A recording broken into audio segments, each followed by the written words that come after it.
Hey everybody, thank you for watching another episode of Tell Me Your Story. This is your host, Chris Baker, and today we got the incredible story, none other than Mr. Dylan Smith. Give it up for Dylan Smith.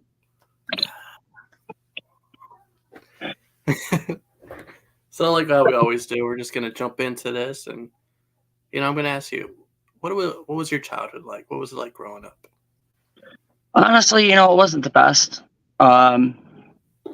I was born in 92, and being only a couple weeks old, I was already having to have surgery for something called pyloric stenosis. For those that don't know what that is, it is a genetic condition passed from mother to son, and it can be passed from father to son, father to daughter, normally affecting the firstborn of the bloodline. And it is where the stomach lining and the lower intestine, the first intestine that the food goes through, they fuse together, so it doesn't allow anybody to pass food. At 2 weeks old, I had to have surgery for them to actually go in and correct that. And then about 2 years after my brother was born, my parents ended up getting divorced. And 2 years after that, we ended up moving to my hometown, Charleston, South Carolina. Oh, South Carolina. Probably a lot better than Ohio. The weather is a lot better. I definitely recommend. I always tell people all the time when they say, hey, I'm getting ready, if I ever see like a Myrtle Beach shirt or, hear anybody talking about going south, I always, I tell them, do not recommend Myrtle Beach. It is like Sandusky. It is a tourist trap. Yes, I can only imagine there's probably like everybody from all over the world wants to go to Myrtle Beach. A lot of people know about Myrtle Beach. That's why I always tell people about Folly Beach, which is 2 hours further south. It is on the Charleston tri-state area, on Johns Island, right off Folly Road. Now, would you say it's a better beach? Yeah. A lot of people are like, well, what do you mean? I said, well, it's a lot quieter because it is a lot quieter because they, mostly just locals go to it. Just people that know about it, because everybody wants to go to Myrtle Beach, but nobody's going to go to this one because it's like you said, it's just the locals. So that's right. That's where the locals are going to hang out. Right, and that's why I tell people to go there because it's a lot quieter. There's a lot less people. So that's where we would find you at. No. I mean, I'm up north right now, but now, were you down there? For how long were you down there? Was that just... We were down there as a family, I think close to 25-ish years before everybody started moving back up here. Okay. My brother's off in the Army now. He's actually in Oklahoma. And the last time I saw him was a couple years ago, during the whole right before the whole COVID scare thing in 2020. We had gone over to Fort Riley in Jefferson City. It's in Kansas. Okay. So it's about an hour and a half from Kansas City. All right. When did you come back to Ohio? I came back up here. And why did you come back to Ohio? Originally, it was for my grandfather who had gotten sick. Okay. My great-grandfather had passed.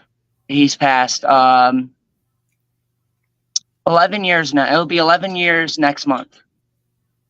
And I had originally come up here to help him out. And then, I was up here for 7th and 8th grade. We played on the streaks together. Oh, You were. I still tell people you were the shortest center as far as I know, in streaks history. I was actually just telling somebody about that. I think it was yesterday, because he was telling me that he had played sports, and I was trying to explain to him. My freshman year, I was only 4'6" before I hit that growth spurt. So with shoulder pads on, I was only about 3'6". And there's pictures like, shout out to David Miller if he's watching, where I'm standing next to Donovan Cole and David Miller, and you just see like they're like up here, and I'm like down here. This little guy next to him. Looking Yeah. like I belong with the Pee Wee football I team. still have our picture in the stands. Oh yeah. And you had to sit. I remember you had to sit in the very front, down on the stands, because of how short you were back then. Yeah, my legs weren't even touching the ground. I actually miss a couple of guys. You know, I tried to catch up with Justin Ritchie when I saw you guys for prom, but I don't think he ended up being there, or he ended up showing after me and my ex-wife left.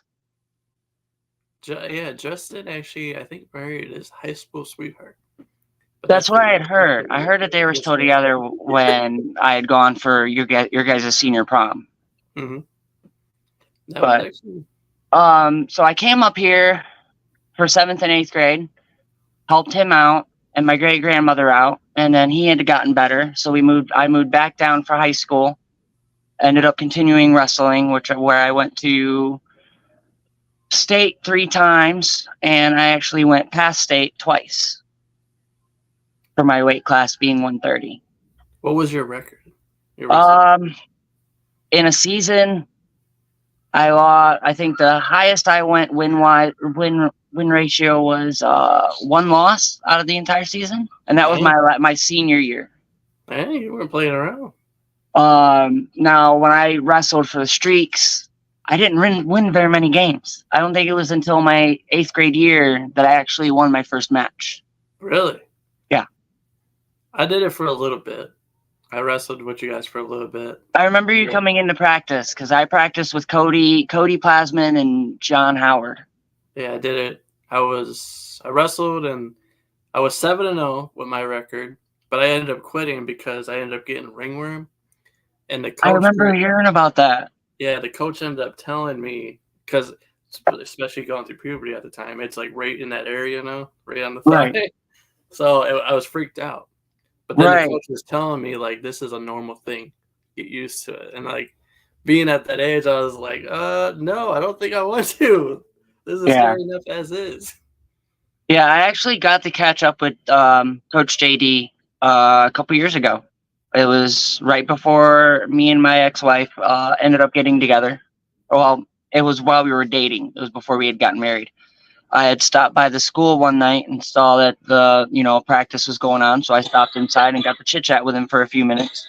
He seemed to be doing pretty good, but that was 12 years ago almost. Wow. Well, how was it? Was it like a surreal feeling seeing the coach again, or? It was not only that, but being back in Adams, especially seeing as we were the second to the last graduating class to go through Adams. Mm-hmm. We had one class below us that got to go through. It's a crazy thing, too. That was actually the high school at one time. Yeah. A lot of people forget about that. Yeah. And then the high school went over to Jackson while they were building a new one. How much has changed since we graduated? But I saw Coach Odo not that long ago, too. Yep, he's still kicking around. Yeah, I was doing his oil changes on his convertible. Oh, you're still over there on Perkins Ave, huh? Yeah, that was the last time I saw him, was when I was over there on Perkins working at the Quick Lube. I haven't been there in over a year. It'll be 2 years on December 19th. Okay, we're kind of getting out of crazy. So you're in high school, you're wrestling, you went to Sandusky, you ended up transferring. Where'd you end up going to? So I ended up actually getting my diploma through Townsend Community School. I was their first of their graduation class back in 2011. Okay. Within the same year of graduating, because I had come back up here again at that point, within that same year of graduating, I had also gotten married to my ex-wife, Ashley. You know her. We went to school together. And then our son was born in November. But I had moved back up here again and finished up high school because my grandfather had gotten sick again. Okay. He was living with 2% of his normal heart. And the rest of it was like a pacemaker and a couple other things, help keeping him moving around. And Were I you think it was ever- a couple weeks after my son was born that he had actually passed away, my oldest. Sorry to hear that. But were you guys actually pretty close? We were when I was younger. Like, I still remember all his old fishing spots and stuff like that. So, like, that stuff's never gonna, that's gonna be stuff that I'm gonna show my kids when they get a little bit older, especially my younger two. I bet you that's where you go all the time, huh? For your little Yeah. your getaway. That's your peace. Yeah, his favorite thing was to go to Rest Haven. There's a pond in the very back that's not normally used anymore. And there's some crappie out there, some catfish out there, and some smaller fish. So that's where we would always go. If fish weren't biting, we went somewhere else. Yeah. Your grandpa had his spots, man. He passed them on to you. You passed the torch. So now you got to do the same. You got to keep passing it on. Yeah, I think the part of it that hurt me the most with him passing was the fact that I wasn't up here when he had passed away. We had moved. Me and my wife, or my ex-wife now, and had moved with my mom down south. I apologize for any noise. No, you're okay. We had moved down south because I had had a job opportunity and my grandfather was doing better. So we moved down there, and then he had passed away shortly after my son, like I said, after my oldest was born. What was the reason why you guys moved down there? So I had an opportunity working at a place called Tire Kingdom as a lube tech. Okay. I don't know if you're familiar with the title for the lube technician. For the people that are not familiar The with full service shops, what they do at a full service shop, you have your lube tech, which is the one who does the oil changes, rotates the tires, changes tires over, and then recommends any bigger repairs they see to the other techs or to the master tech, and then they bring that to the customer. So that was my job for a couple of years, and then we ended up moving back up here to help my ex-wife's great grandmother, who had passed away at 102 when she had passed away a couple years ago. She lived a good time, man. That's a good life. 102. Yeah. We had moved up here, and then I had gotten into it with her grandmother, because at the time I was in between jobs and I was having a hard time finding a job that didn't require me to have experience, because the only experience I had was in automotive. And at the time, there weren't very many automotive shops in Sandusky like there are now.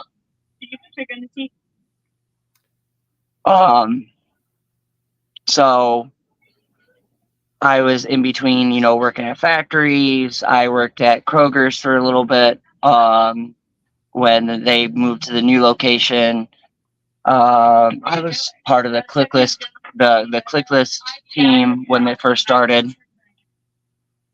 And then it got to a point where her grandfather had threatened me twice in front of my son, my oldest. So I took him and left. I looked at her and I said, "Hey, we're having issues. I understand that, but you can either come with me or we're done." And she had chose her family, and within, I think, a year and a half, we had gotten divorced. During that time, I had met my current wife, and we had started dating, which was back in 2017. And now we have 2 kids together, and we've been married 4 years now, and we've been together for 6. Now, does it feel like it? Sometimes it doesn't. See, I'm about to be on my 3rd year, but we've been together for 5 years, but it definitely feels like it's been a lot longer than that. That's for sure. I think a lot of it is that our first year together was pretty rough. We were going through a lot of stuff, and it wasn't until we had gotten into our own place, and then, the first year of marriage, actually, the topic you're bringing me on for today, it actually happened a couple months after we had gotten married is when I got my diagnosis. And then, we had gotten married on October 19th or 18th. I'm sorry. She's sitting right next to me. I had to correct me. I always get the 18th and the 19th mixed up for October. Thank God she's right there, man. Thank God she's listening. We had gotten married on October 18th of 2019, a couple months after my middle child was born. Her oldest, my middle child. It's her first kid. Okay. And wait, time out. How many kids do you have right now? I have 3 total. My oldest is DJ. He turns 11 this year, and then he turns 11. He actually just turned 11. 2 days ago. And then my younger 2 are 4 and 3, and they're a bit of a handful. They're what do they call it? Irish twins. Oh boy. So they're literally less than a year apart. Oh no. Yeah. Within 10 days, if they were, I think my daughter is 10 days before my son's. How do you do it, man? How do you handle that? 1 day at a time. That's probably like the best answer. 1 day at a time, especially with kids that young and with my middle child, more than likely being an autistic. Okay. So you got a wild bunch over there, man. They're kind of like his father. But it was like, I think it was like because we were living in an apartment complex in Bellevue, and shortly after we had gotten married, we were going to the Halloween party for the complex that they were doing. Kids get to go on a hayride and everything else. Mm-hmm. And I don't think I stayed there very long. And that was the first thing, that started. I'm just tired. I don't really feel all that good. I ended up being stage 3B testicular cancer. Oh no. On the left side. Left side was swollen up on that day, probably to about I would say probably about the size of a tennis ball. But thank God that you were cautious enough that you decided, hey, I got to get myself checked out. It wasn't until a couple months later, because we were still in the process of me getting insurance, because at that time I hadn't been married for 2 years, 2.5 years. 2.5 years. And so I was making too much at the shop to afford insurance, or not insurance, too much to be on Medicaid, but I wasn't making enough to afford actual insurance. I was kind of in that 1% of gray area, to where I'm like, I don't make enough, but I also make too much. So you're in a position where a lot of people are, where they know they need to get checked out, but they can't because the expenses of going to the hospital. I'm still paying off doctor bills that not even my Medicaid covered once I had gotten it back in 2020. Have you talked to them and everything about it? I have, but with what they do now, I found out this last tax season that they will actually, if you have a balance owed to a doctor bill, they can actually now take that out of your taxes. Okay. So I'm not as worried to pay it off as fast as I probably should be, because I know I got that safety net. I'm getting taxes back. It should be automatically pulled out. Half of my amount that I owed for going through treatment, the medication that I needed for the years after, was covered, but half of that amount was pulled out of my taxes this last season. It sucked because it shorted me on what I thought I was going to have, but they got some of that taken care of, raised my credit a little bit, and got that in a little bit better of a situation. So kind of break that down a little bit. So there you are, you're not feeling well. You decide to get checked out, and you find out that you got cancer going on, and it's the size of a tennis ball. What was going through your mind at that moment? I was more worried about what was going to happen to my kids and my wife if anything were to happen to me. Yeah. My wife is a stay-at-home mom. She is amazing. When we're in our own place, the kids, they're good. How the place is taken care of, I help out. I was more worried about what was going to happen to them if I don't pull through this. And I'll be honest, there was a time that I did not think that I was going to be pulling through it. What helps you and what motivates you to stay strong during that battle? Probably my wife and kids. I still have to be in remission another, I think, 4 years after June when I was announced officially in remission to be considered cured, because they can come back at any time while I'm in remission. Yeah.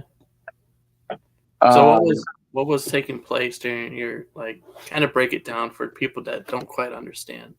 So stage 3 testicular cancer is when the cells that are used to produce, antibodies and sperm and everything else to help you reproduce, they don't split correctly. And when they don't split correctly, they can either cause an infection known as epididymitis, which I actually had a year prior to getting diagnosed with cancer a year before, on the right side. And then that's when I found out originally that there was a mass on the left side, but there was nothing going on at the time, so I didn't get seen.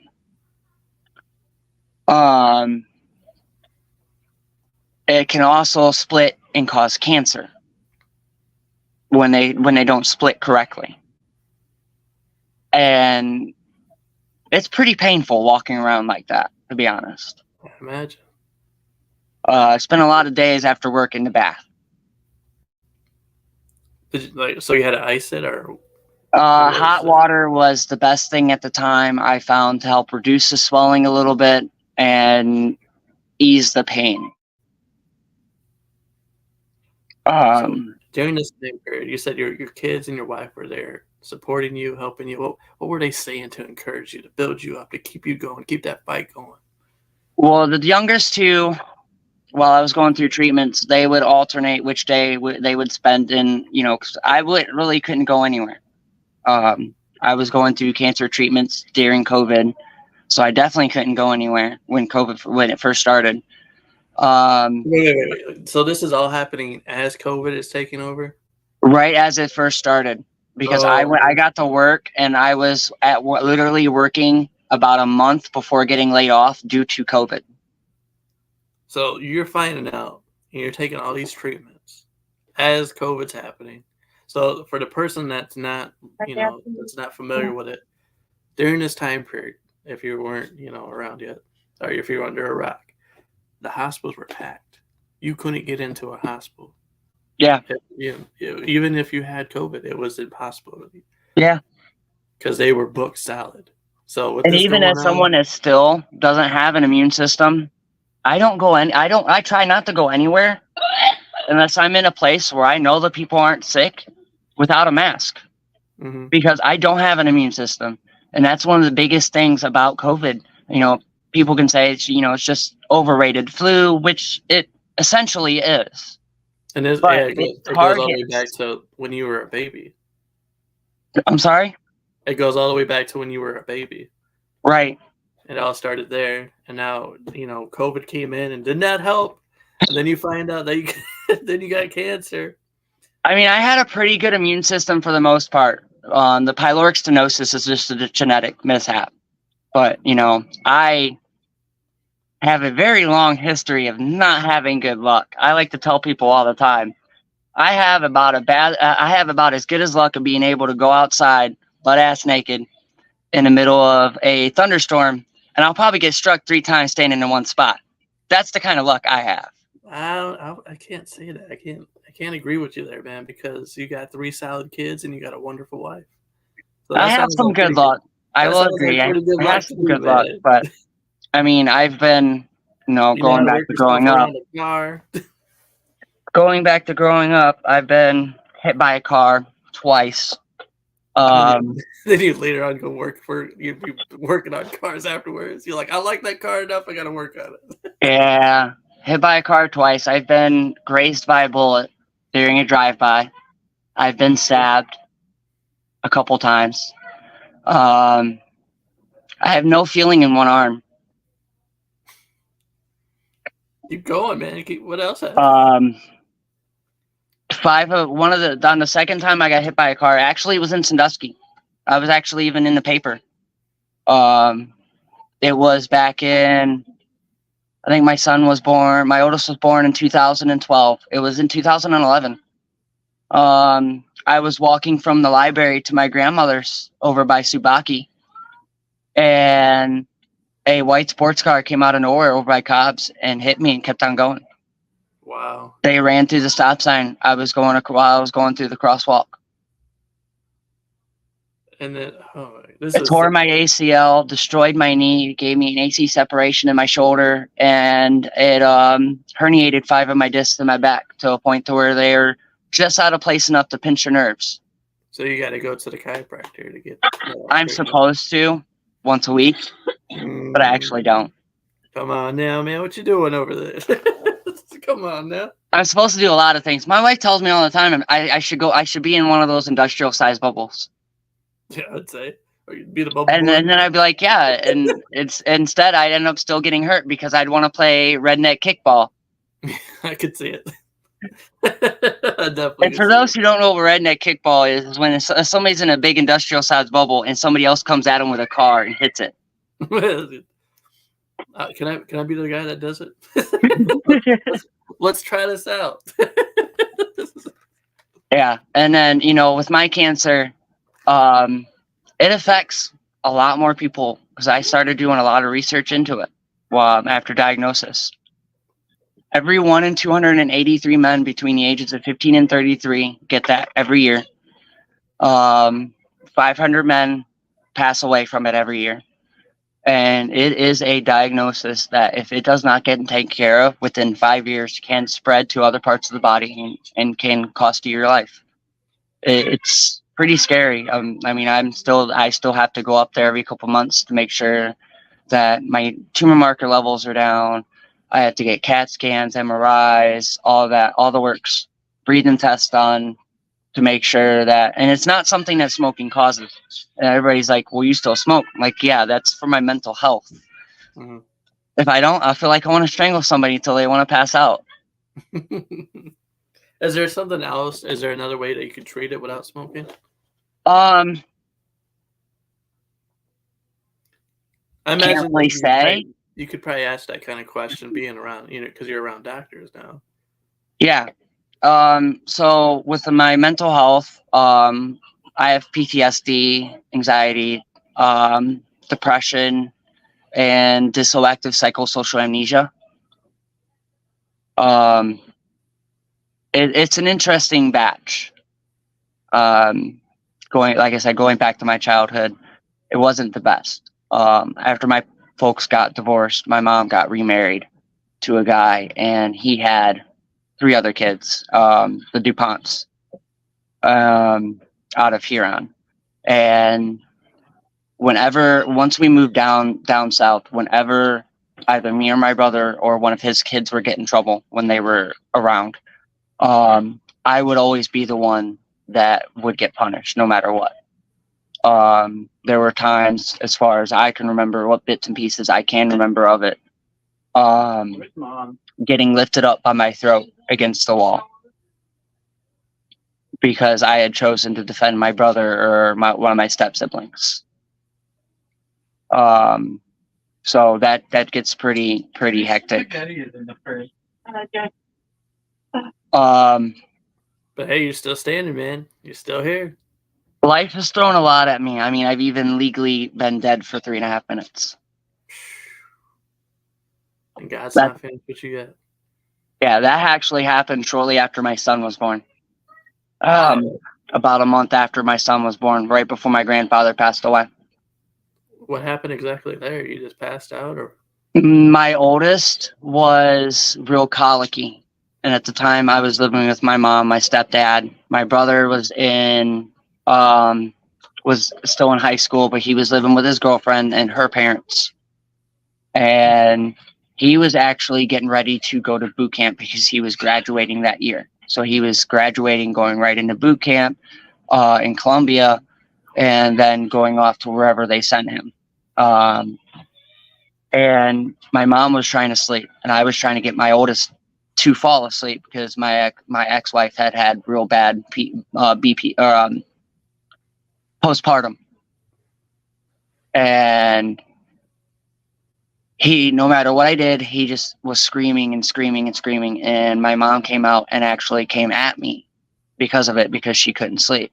And she, even back in junior high, I don't know if you ever noticed, but I lick my lips a lot when I talk.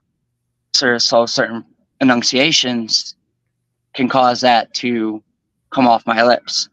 And it had happened while my mom was in my face, and she had slapped me twice for it. So I had given my son to my ex-wife, and I had gone into the other room because she had even thrown a saucepan at me while I was holding him. And then she had followed me in there. She got in my face. I said, "Can you please get out of my face?" And she had grabbed me by the throat, and I had blacked out. And the next thing I know, I was waking up in the hospital after having to have surgery to put a steel plate into my head because of the fractured skull. Wow. Found out from my stepdad that after she had grabbed me by the throat, I had blacked out and went into a PTSD episode, and and pushed her against the wall and put her in a half Nelson headlock. And all she had was her one arm, and she repeatedly hit me over the head over 50 times with the saucepan and almost completely flattened it until I had passed out. Wow. How that could have been so easily avoided had she just left you alone. And it's not that she had left me alone. If she had not had been so angry with it, I feel like it could have been a bit avoided more. I feel like this is a good teaching moment, though, for somebody that's watching, listening, that's kind of dealing with a similar situation. Kind of break it down for them. What in that situation? How can you avoid it so that doesn't happen to somebody else? Right. And that's why I'd never been one to hurt anybody. I mean, I never even got in a fight back in our school days. The last time, and I tell people this all the time, the last time I got into a fight, it was in my freshman year of high school. Right after I left for Adams and transferred back south. And I was at Somerville High School in Somerville, South Carolina. And I had this bully, and he was bullying all the younger kids. And then I had transferred.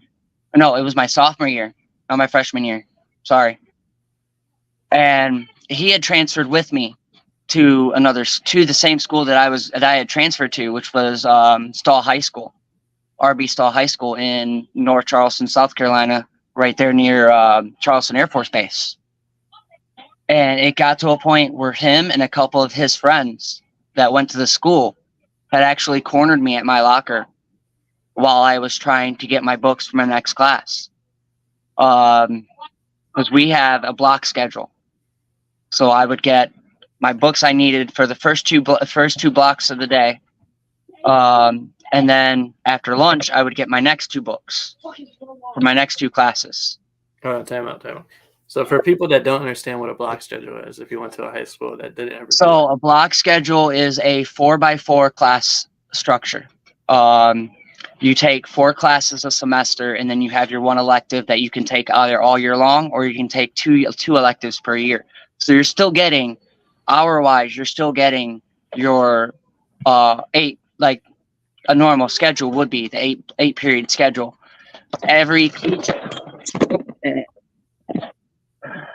Sorry about that. Each class is an hour and a half long. So instead of the class being 45 minutes, each class is an hour and a half long. See, when I went to a Catholic school, our block periods would be like, we'd have like, it would be a class for like half the day, plus you would get something else. You would have like like you said, like 2 classes, and the classes would usually be about 2 hours, 3 hours long. So yours were a little bit longer than mine were. That's when I was going to St. Mary's, a Catholic school. Yeah, I think that was right before you went to Adams, wasn't it? Yep. Well, after Jackson, and I went to Sandusky my freshman year. Then I transferred my sophomore and junior year, and I went to St. Mary's because my parents wanted me to try that out because I wanted to see, like, okay, your little sister's there. I want to see how you do there. I didn't like Catholic schools because I was in public all my whole life. Everybody had their own groups and whatnot. And I was like, it was weird to me because I went from being like everybody knew who I was to nobody knew who I was. They're like, who is this guy? What is he about? Football star, shortest center. Yeah, and then that was another thing. I went from being the football star to like nobody, the basket case. Like, who is this guy? Right.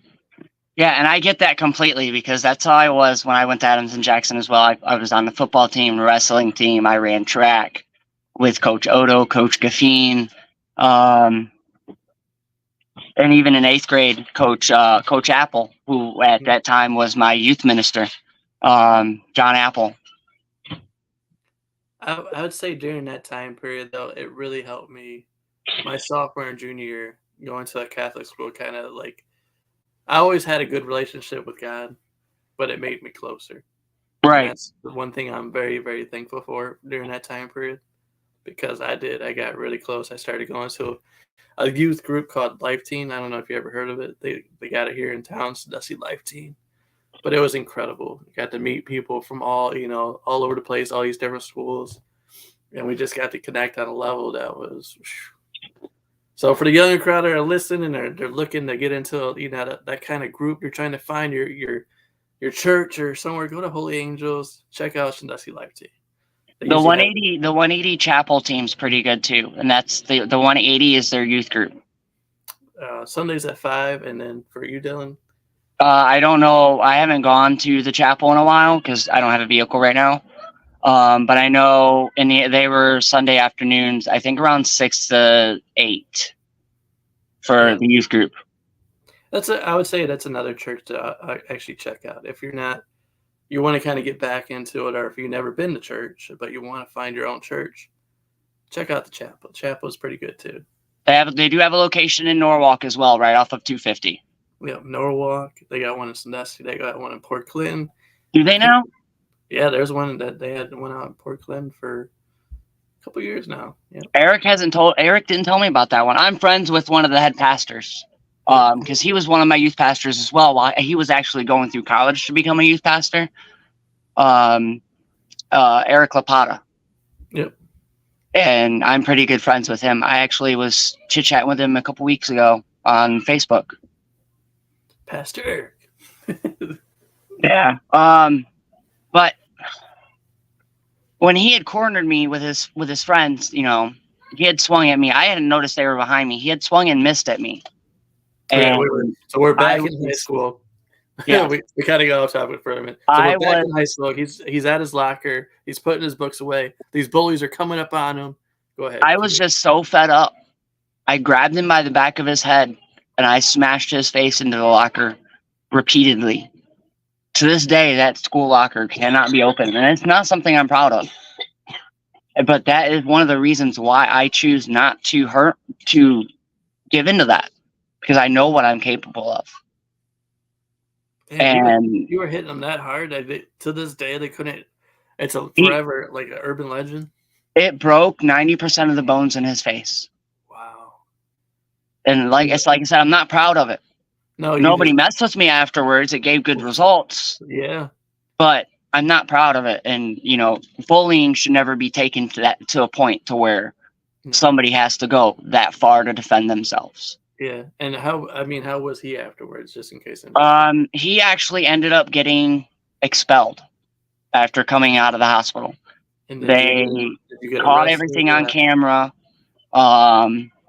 I had to replace a couple of my ROTC uniforms because I was in JROTC. It's Junior Reserve Officer Training Corps. It is a military program.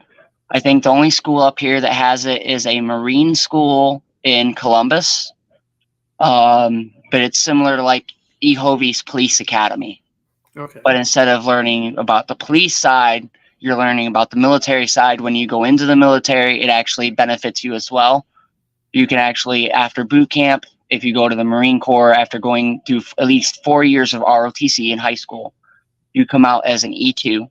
And if you go to the Navy, the Air Force, or the Army, you come out as an E3. So you get a little bit higher rank, which is increasing your pay, because your pay is based off your rank. My brother right now, he's actually an NCO, non-commissioned officer, and he works with the 101st Airborne as an ammunition specialist. He works with the Night Stalkers. Okay. Yeah, they're an officer, almost officer-only unit that does kind of like spec ops. All right. So a lot of the stuff he can't tell me. I ain't gonna lie, that's a pretty badass. That's awesome. Yeah, a lot of the stuff when he gets deployed, he can tell me like the general country, but he can't tell me exactly where he's going. Oh, because it's top secret. A lot of the time when he gets deployed, he's going on mission. Yeah, they're not allowed to speak or talk about it. Right, and that's for safety reasons as far as matter of state goes and everything else. Yeah, that way they don't get ambushed. Right. But so when my mom had come at me, even though I was PTSD or in a PTSD attack because of her grabbing me, they my first instinct isn't to, you're coming at me, I'm going to harm you. No, I'm going to put you in a hold to where you cannot harm me. Yeah. So in a way, it's kind of like you're defending yourself, so they can't hurt you. Right. That makes sense. You're not trying to hurt nobody. And my wife has seen me in PTSD attacks when has had to wake me up from them. So is there a way to snap you out of it? How do you do it? She will. It depends on which one I'm having, because there are also times where I will wake up and I'm not I'm not fully awake. And I will be going to the closest sink and I will grab whatever I can and I will start scrubbing my hands until they bleed. Wow. And that is because I actually had a friend of mine unalive themselves in front of me. And what does that mean? And I'm trying to word it so that way you don't get in trouble or anything, We had met at a mall and she was having a bunch of issues and she was really depressed. And I had turned around for maybe 2 seconds to say hello to another friend that had said hello to us.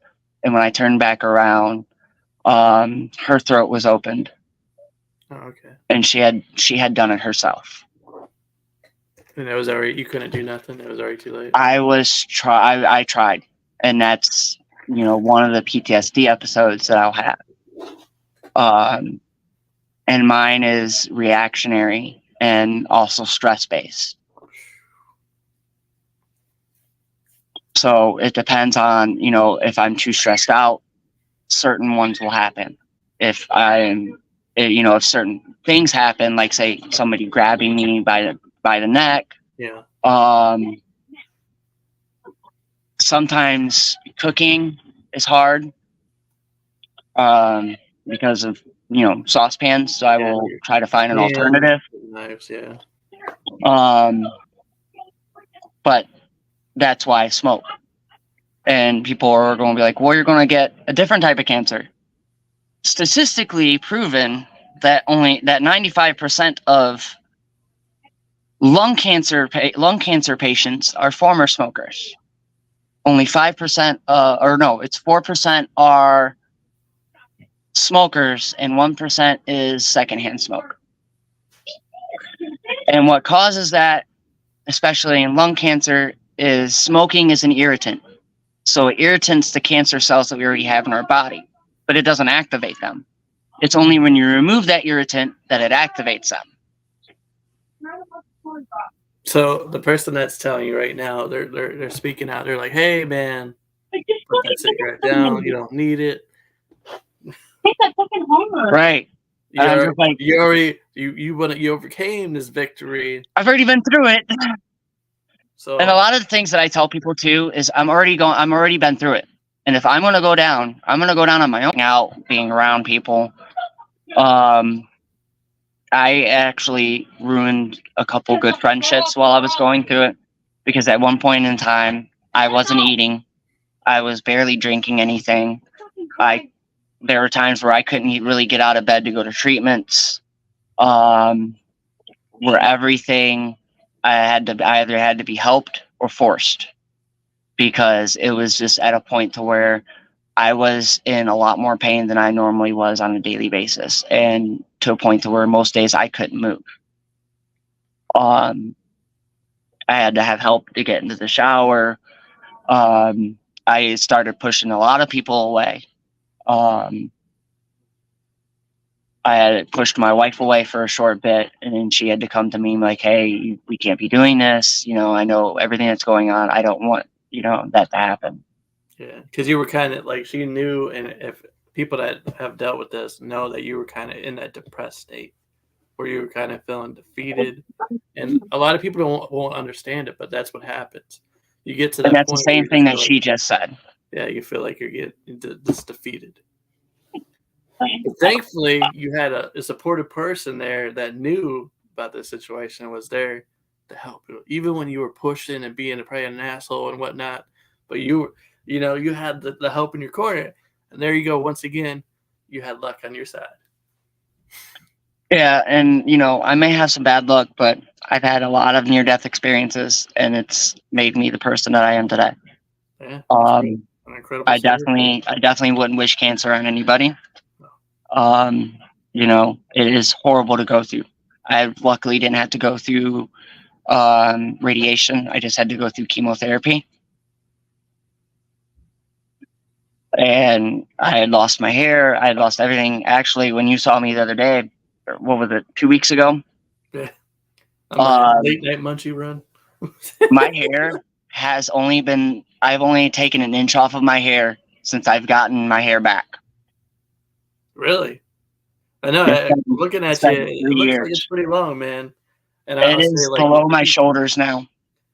yeah, the last time I seen you, you were like military cut. That's because at the time I was planning on going into the military. Because of 9/11 and everything else going on.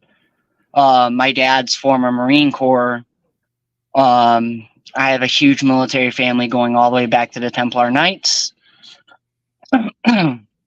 which I actually found out about after my dad retired from the Marine Corps and started working for a company called Force Protection. And what they do is they make trucks. They hire veterans with skills that they need, like welding, fabrication, stuff like that. And they build these trucks for the military until they got bought over by a new company, but they still do the same thing. And if you've ever seen Transformers, one of the Force Pro trucks are actually in that. He's a Decepticon named Bone Crusher in the first movie. Yep. It's a giant box truck with a claw on its shoulder. And the military application of that, the claw is designed, they have a sonar in there to detect IEDs and buried mines. And the claw is designed to dig those up and toss them into the air so none of our soldiers overseas gets harmed. Yeah. So my dad was actually building those, and he got to go to England, Kuwait.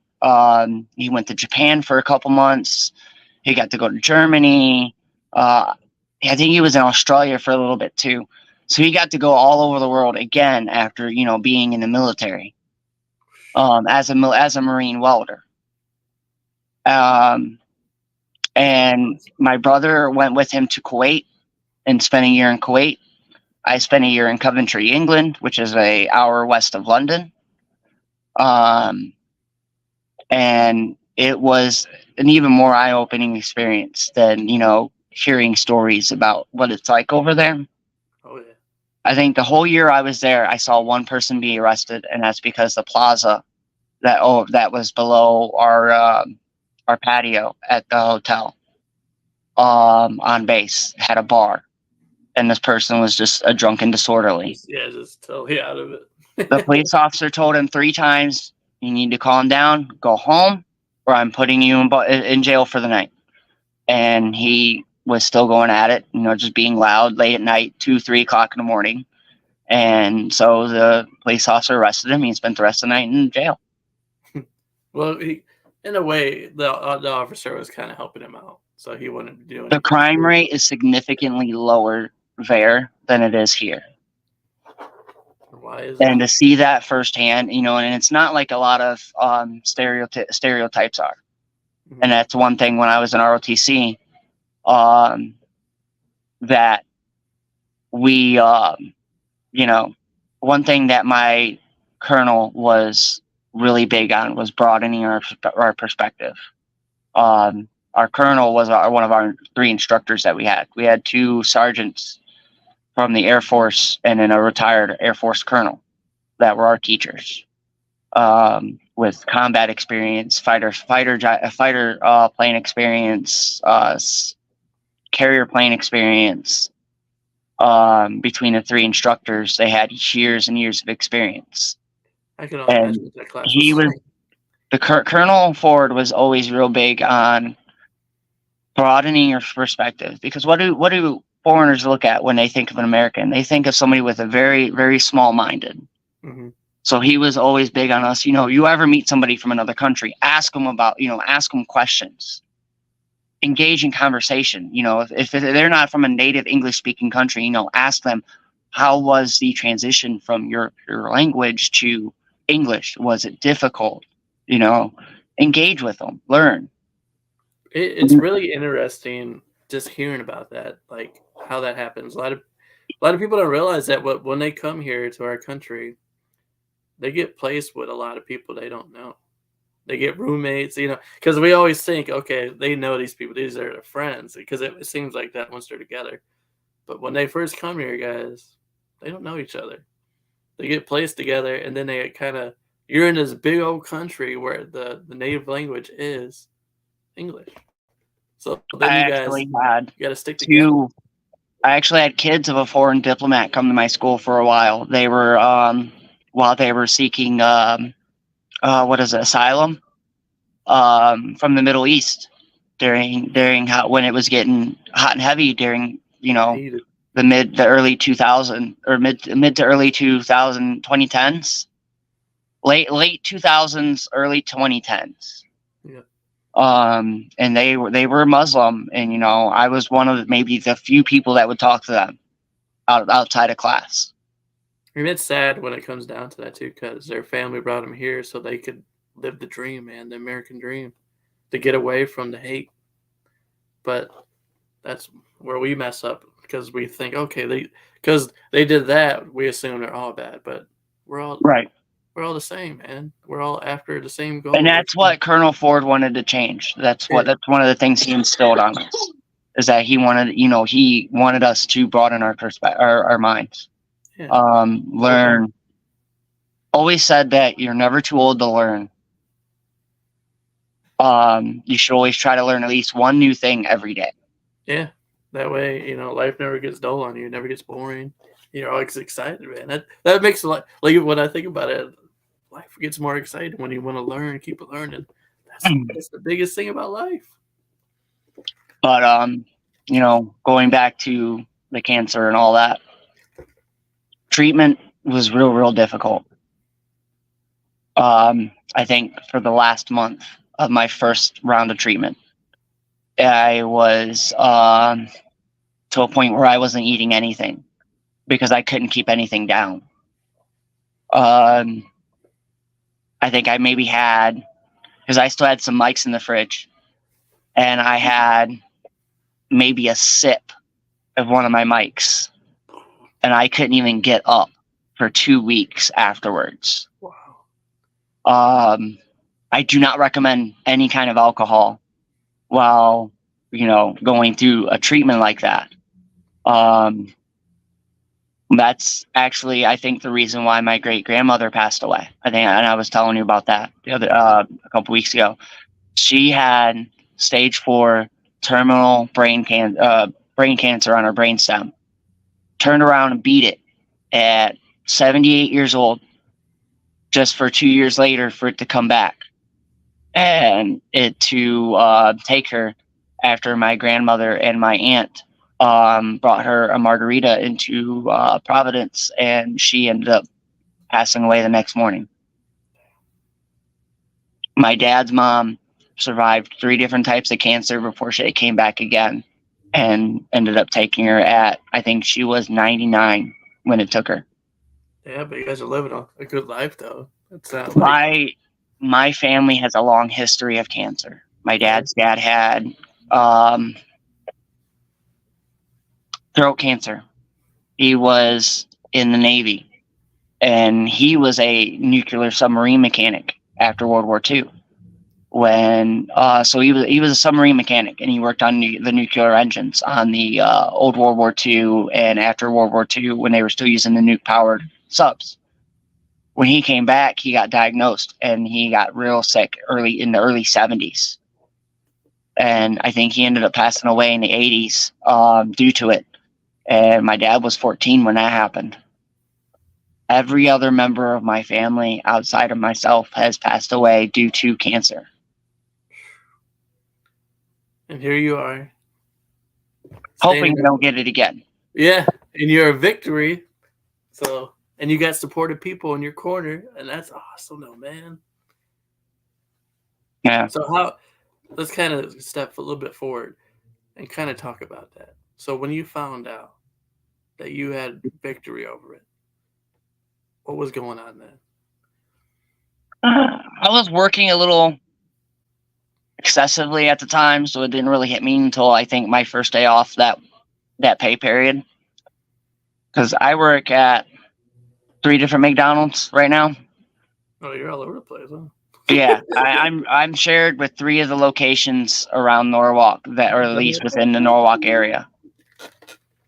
And most weeks I don't get a day off, because on my days off I'm scheduled at one of the other 2 locations.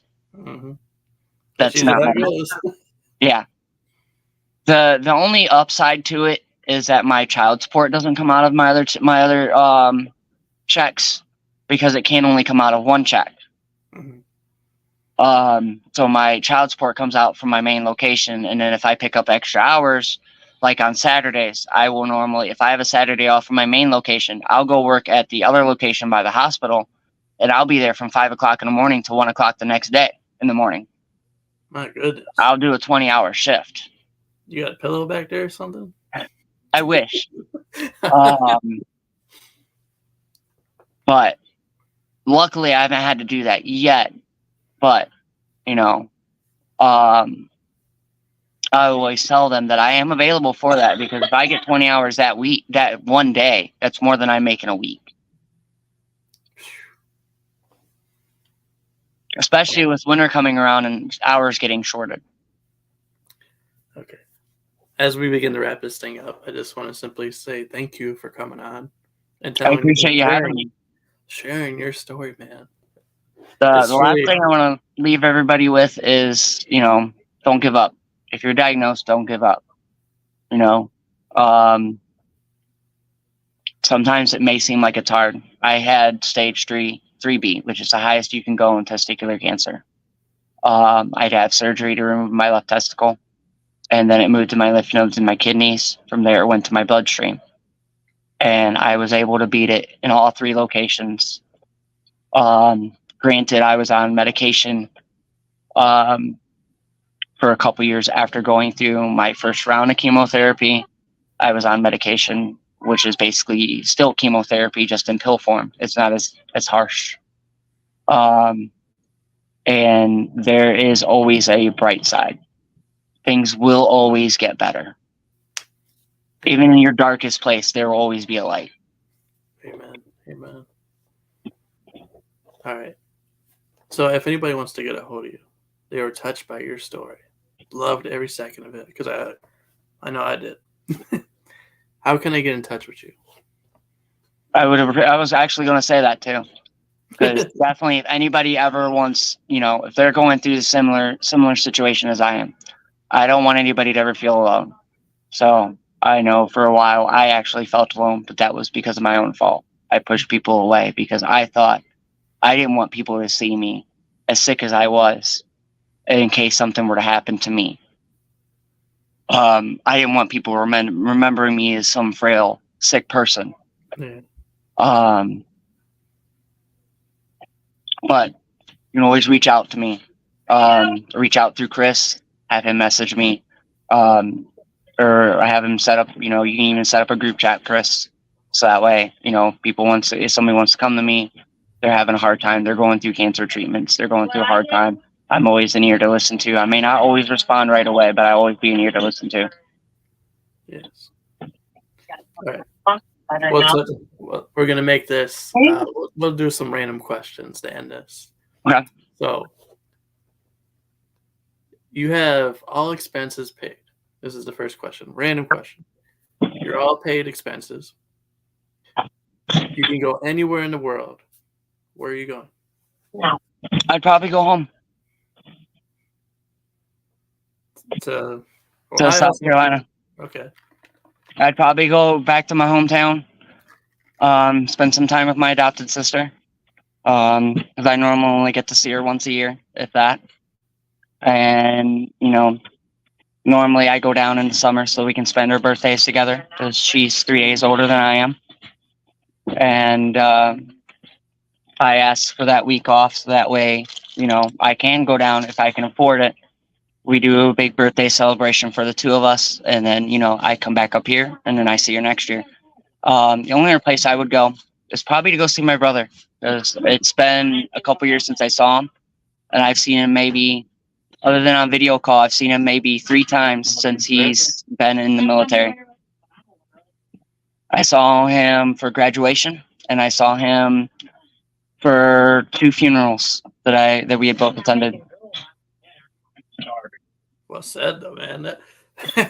Wasn't expecting that. Just go home. I would go home. Yeah. Right, question number 2. Alex said there wasn't much left in there. Kind of almost the same. I'm sorry?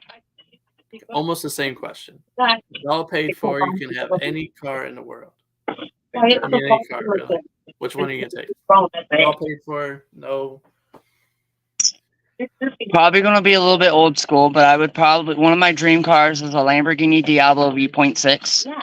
Oh, good taste. With the suicide doors, the ones that go up. Mm-hmm. I also, one of my other dream cars is a Bugatti Veyron 16.4 Grand Sport, and then a Dodge Hellcat. All right. You got me thinking about those cars. I got a buddy in Michigan that actually has 2 Hellcats. He's got the red eye and the normal Hellcat, and it's literally 7 horsepower different. The Hellcat gets 750 horses, and the red eye gets 757, which is the highest you can get legally in the States without a governor. Oh, that was time to get a huge pack of cheese. You just run out of. All right, for the last question, I'll pass the mic over to you and allow you to ask me a question. We don't need a dog. Don't have any half of it. No. If you were to change anything about your life, what would you change? How would you do things different? And what outcome do you think would happen? I see. I've thought about this question a lot before you even asked me it. Honestly, I love my life so much that I don't think I would change anything, to be honest. I love how everything, like the good, the bad, I love how it all turned out. Because, it's put me in a place where I'm at peace, I'm happy, and I couldn't want it any. Because when I think about it too, is like, if you were to change anything, it changes your whole destiny. Everything that you go through. Oh, well, you're making I don't want that. I like where I'm at. I love my life. And that's honestly how most people should answer. I mean, even with everything that I've gone through, I wouldn't change it, because it's made me who I am today, which is somebody that can reach out and help people, be someone that, someone can, hey, I'm going through this. You know, I know you went through it. How was it for you? What can I expect? My wife's friend actually who lives in Texas, got diagnosed with cancer not that long ago. And that was one of the things that I told her, you know, I've been there. You don't want to give up, because that's what she was thinking of doing. And I told her, you don't want to give up. I've been there. If you want to talk to somebody, reach out. I'm here for you. Talk to me. Talk to me. I know the experience. I'm not just saying this. I've been there. I know what it's like. And like you were saying before, for the people that are watching, listening, Why would I if use you are feeling that way when and you feel like you have nobody like, else, contact me and we'll talk to Dylan. What's that? Reach out to Dylan and I'll set it up for you. I'll get you on hold of him. You know, he can talk to you and tell you from his own experience how he handled it. But that's it. That's all we got. That's all we got for today. It was good seeing you again, Chris. Anyway. Good seeing you too, man. Thanks for telling your story and sharing it. I will get a hold of you on Facebook, and maybe we'll on a day that I don't have work again, we'll as long as I'm able to, we'll go hang out or something. All right, we'll definitely have to catch up in person. Yeah, definitely have to people catch up. that are watching right now, thank you for watching. Thank you for listening. Until next time, peace out. Have a great night.